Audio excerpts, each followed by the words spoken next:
সভা সমাবেশের মাধ্যমে নয়, নির্বাচনে অংশ নিয়ে জনপ্রিয়তা যাচাই করতে রাজনৈতিক দলগুলোর প্রতি আহ্বান জানিয়েছেন বিএনপির সিনিয়র যুগ্ম মহাসচিব রুহুল কবির রিজভী। শুক্রবার বিকেলে রাজধানীর নয়াপল্টনের কেন্দ্রীয় কার্যালয়ে সংবাদ সম্মেলনে তিনি বলেন, মানুষের মনে জায়গা করেই বিএনপি জনপ্রিয় দল হয়ে আছে। সাধারণ মানুষ ভয় পায় কিংবা নেতিবাচকভাবে নয় এমন কোনো কর্মকাণ্ডের সঙ্গে দলীয় নেতাকর্মীদের না জড়াতে কঠোর নির্দেশনা দেন রুহুল কবির রিজভী। বিস্তারিত মনিরুজ্জামানের রিপোর্টে। যেন সাহস না পায়।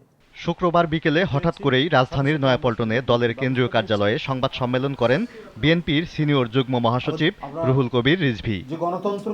পরিবর্তিত বাংলাদেশে ইতিবাচক রাজনীতিকে মানুষ যেভাবে গ্রহণ করেছে, বিএনপি তাদের প্রতি শতভাগ সম্মান রেখেছে বলে জানান তিনি।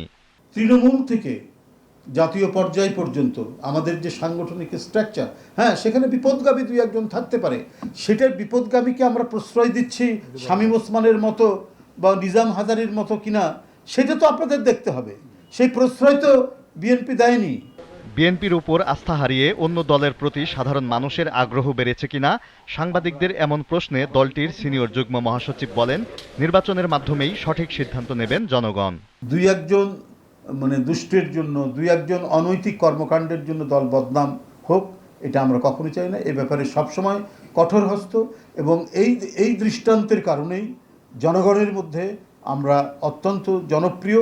আমরা বলেছি যে প্রয়োজনীয় সংস্কার করে যে অবাধ সুষ্ঠু নির্বাচনটা তাড়াতাড়ি দিন, তাহলে আপনারা বুঝতে পারবেন যে জনগণ কার পক্ষে আছে। সংবিধান একটি দেশের প্রাণ উল্লেখ করে এটিকে কেউ চাইলেই ছুঁড়ে ফেলতে পারবেন না বলে মন্তব্য করেন রুহুল কবির রিজভী। কিছু না, সংবিধান হচ্ছে একটি জাতির আত্মজীবনী। Moniruzzaman, GTV news, Dhaka.